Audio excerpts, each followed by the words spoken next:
Bismillah, assalamualaikum warahmatullahi wabarakatuh. Waalaikumsalam warahmatullahi wabarakatuh. Kami dari kelompok 3 ingin mempresentasikan materi tentang minyak bumi. Sebelumnya, perkenalkan saya Wildan Amal Abdillah. Saya Dinda Putri Anggraini. Saya Zara Dipa Kurniawan. Saya Kaila Octavia Syafitri. Saya Farel dari Parisi. Nah, yang pertama yang akan kita bahas adalah apa itu minyak bumi. Minyak bumi adalah sumber daya alam yang terbentuk secara alami yang terdiri dari endapan hidrokarbon dan bahan organik lainnya. Minyak bumi dapat menghasilkan minyak mentah yang disulungi untuk menghasilkan produk seperti bensin, solar, dan berbagai bentuk petrokimia lainnya.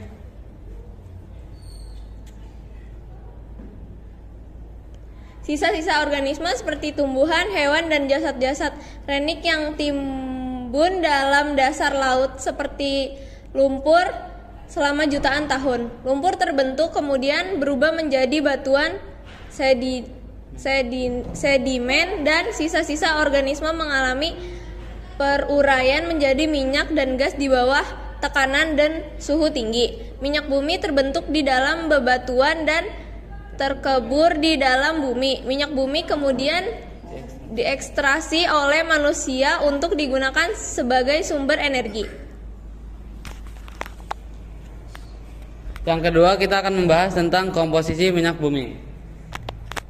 Selanjutnya ada komposisi minyak bumi. Minyak bumi hasil eksplorasi atau pengeboran masih berupa minyak mentah atau biasa disebut crude oil. Minyak mentah ini mengandung berbagai zat kimia berwujud gas, cair, dan padat. Nah, apa saja sih yang terkandung dalam minyak bumi ini? Itu tuh komponen utama dari minyak bumi ada senyawa hidrokarbon, mau itu alifatik, alisiklik maupun aromatik. Kadar unsur karbon dalam minyak bumi dapat mencapai 50-85%, sedangkan sisanya merupakan campuran unsur hidrogen dan unsur-unsur lain. Misalnya kayak seperti nitrogen, belerang, dan oksigen.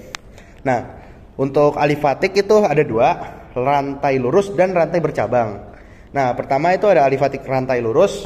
Senyawa ini banyak terdapat dalam gas alam dan minyak bumi yang memiliki rantai karbon pendek, contohnya seperti etana dan propana. Lalu untuk yang alifatik rantai bercabang itu senyawa golongan isoalkana atau isoparafin. Nah, jumlah senyawa hidrokarbon ini tidak sebanyak senyawa hidrokarbon alifatik rantai lurus dan senyawa hidrokarbon bentuk siklik. Nah, lalu selanjutnya itu ada yang bentuk siklik. Bentuk siklik senyawa hidrokarbon ini memiliki rumus molekul sama dengan alkena, tetapi tidak memiliki ikatan rangkap 2 dan membentuk struktur cincin. Lalu Selanjutnya ada aromatik. Senyawa hidrokarbon aromatik merupakan senyawa hidrokarbon yang berbentuk siklik segi 6, berikatan rangkap 2 selang-seling, dan merupakan senyawa hidrokarbon tak jenuh. Selanjutnya ada pengolahan minyak bumi. Selanjutnya pengolahan minyak bumi. Minyak mentah atau crude oil yang diperoleh dari hasil pengeboran minyak bumi berwujud cairan kental berwarna hitam yang belum dapat dimanfaatkan. Agar dapat dimanfaatkan, minyak bumi harus mengalami proses pengolahan terlebih dahulu. Nah, untuk pengolahan minyak bumi memiliki 2 tahap, yaitu pengolahan tahap pertama, primary processing, dan pengolahan tahap kedua, secondary processing. Nah, pengolahan tahap pertama dilakukan dengan distilasi bertingkat, yaitu proses distilasi berulang-ulang sehingga didapatkan berbagai macam hasil berdasarkan perbedaan titik didihnya. Nah, kalau pengolahan tahap kedua, secondary processing, pada pengolahan tahap kedua dilakukan berbagai proses lanjutan dari hasil penyulingan pada tahap pertama. Hasil pada proses distilasi bertingkat yang pertama meliputi fraksi pertama gas dengan jumlah atom C 1 sampai 4 dan titik didihnya dari minus 160 sampai 30 Celcius derajat. Nah, kegunaannya sebagai bahan bakar LPG, sumber hidrogen, dan bahan. Nah, yang fraksi kedua, petroleum ether Jumlah atom C 5 sampai 6, titik didih 30 sampai 90 Celcius derajat Celcius. Nah, kegunaannya sebagai pelarut, binato kimia atau dry cleaning. Fraksi ketiga, bensin, gasolin, jumlah atom C 5 sampai 12, titik didih 70 sampai 140 derajat Celcius. Gunanya sebagai bahan bakar kendaraan bermotor.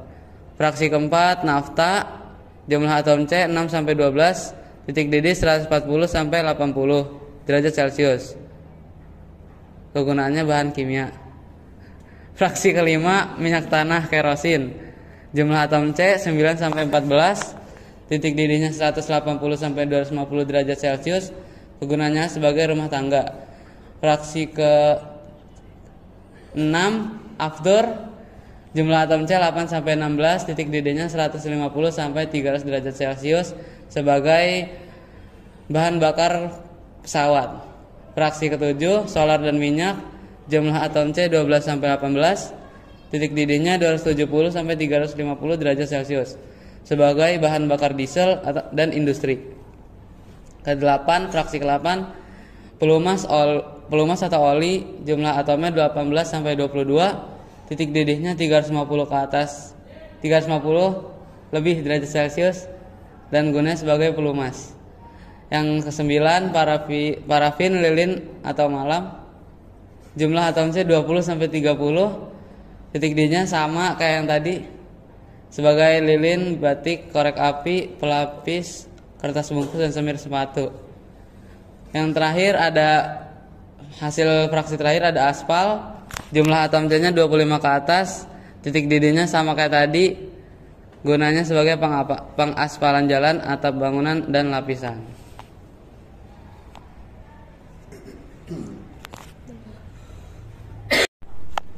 Terus yang selanjutnya itu pengolahan tahap kedua atau secondary processing. Jadi dalam pengolahan tahap kedua ini yaitu proses lanjutan dari hasil penyulingan pada tahap pertama. Jadi proses-prosesnya itu meliputi yang pertama itu ada perengkahan atau cracking. Jadi pada proses perengkahan ini dilakukan perubahan struktur kimia senyawa-senyawa hidrokarbon yang meliputi pemecahan rantai, kilasi, polimerisasi, reformasi, dan isomerasi.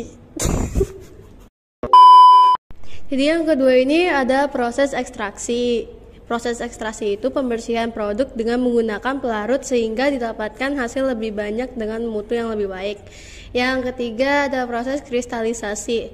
Jadi proses kristalisasi ini adalah proses pemisahan produk-produk melalui perbedaan titik cairnya. Contohnya dari pemurnian solar melalui proses pendinginan, penekanan, dan penyaringan akan produk sampingan lilin.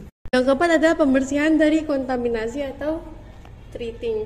Pada proses pengolahan tahap pertama dan tahap kedua sering terjadi kontaminasi atau pengotoran. Kotoran-kotoran ini harus dibersihkan dengan cara mendapatkan soda akustik, tanah liat, atau proses hidrogenasi.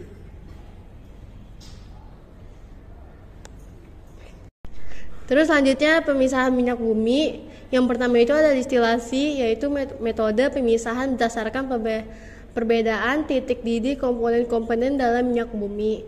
Pada distilasi minyak bumi dipanaskan untuk memisahkan fraksi-fraksi dengan titik didih berbeda seperti bensin, diesel, minyak tanah dan lainnya. Yang kedua ada fraksinasi. Proses pemisahan yang lebih rinci daripada distilasi, di mana minyak bumi dipisahkan menjadi fraksi-fraksi yang lebih kecil berdasarkan perbedaan titik didih. Setiap fraksi memiliki komponen dengan titik didih yang serupa. Yang ketiga ada ekstraksi. Proses pemisahan dengan menggunakan pelarut untuk mengekstrak komponen tertentu dari minyak bumi. Pelarut ini kemudian diuapkan meninggalkan komponen-komponen yang diinginkan. Yang keempat itu kondensasi dan pemisahan uap. Metode ini melibatkan pendinginan uap dari minyak bumi untuk mengembalikan kondensat yang dapat dipisahkan dan diambil. Yang kelima ada adsorpsi. Adsorpsi adalah proses di mana molekul-molekul minyak tertentu melekat pada permulaan bahan adsorben memungkinkan pemisahan berdasarkan afinitas adsorpsi. Keenam, ada kristalisasi. Metode ini melibatkan pengendapan minyak pada suhu rendah untuk memisahkan komponen tertentu berdasarkan sifat kristalnya. Yang ketujuh, ada flotasi. Flotasi memanfaatkan perbedaan densitas antara minyak dan air untuk memisahkan minyak dari campuran. Yang kedelapan, ada sentrifugasi. Sentrifugasi menggunakan gaya sentrifugal untuk memisahkan komponen-komponen berdasarkan densitasnya.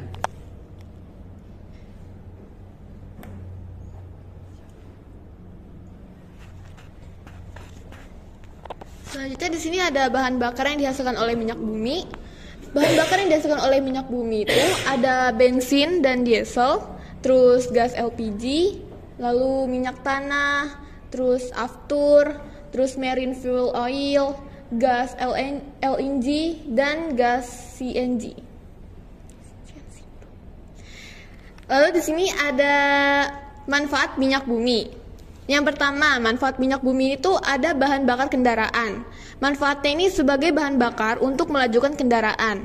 Mesin konvensional pada kendaraan tentu membutuhkan bahan bakar yang berasal dan terbuat dari minyak bumi. Yang kedua, ada konstruksi. Manfaatnya di sini tuh ada senyawa dari pengolahan minyak bumi berperan penting untuk memproduksi berbagai produksi kimia. Minyak bumi menjadi salah satu bahan utama dalam pembuatan atap, cat, pipa, aspal, dan lain sebagainya. Yang ketiga, ada produksi bahan serat.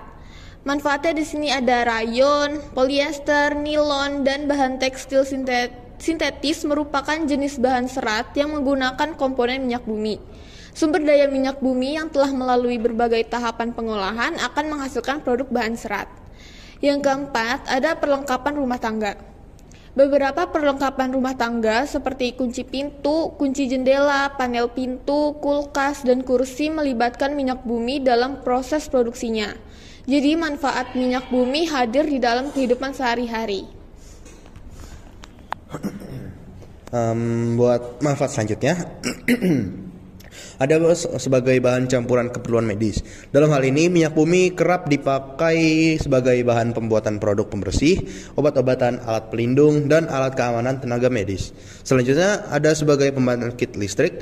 Manfaat minyak bumi sebagai pembangkit listrik akan menghasilkan tenaga dari uap.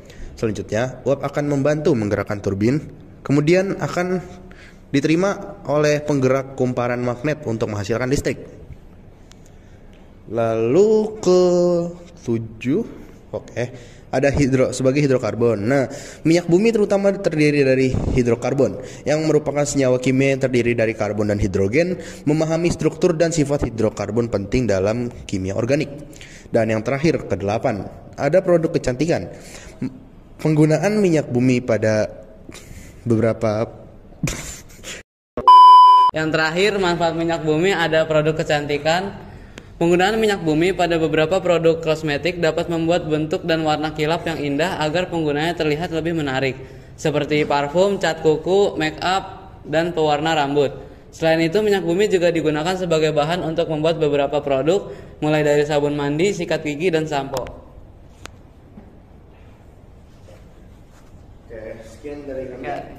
Sekian dari kelompok kami, kurang lebihnya mohon maaf. Dan ada yang mau bertanya? Bertanya, sebutkan contoh cara menghemat minyak bumi.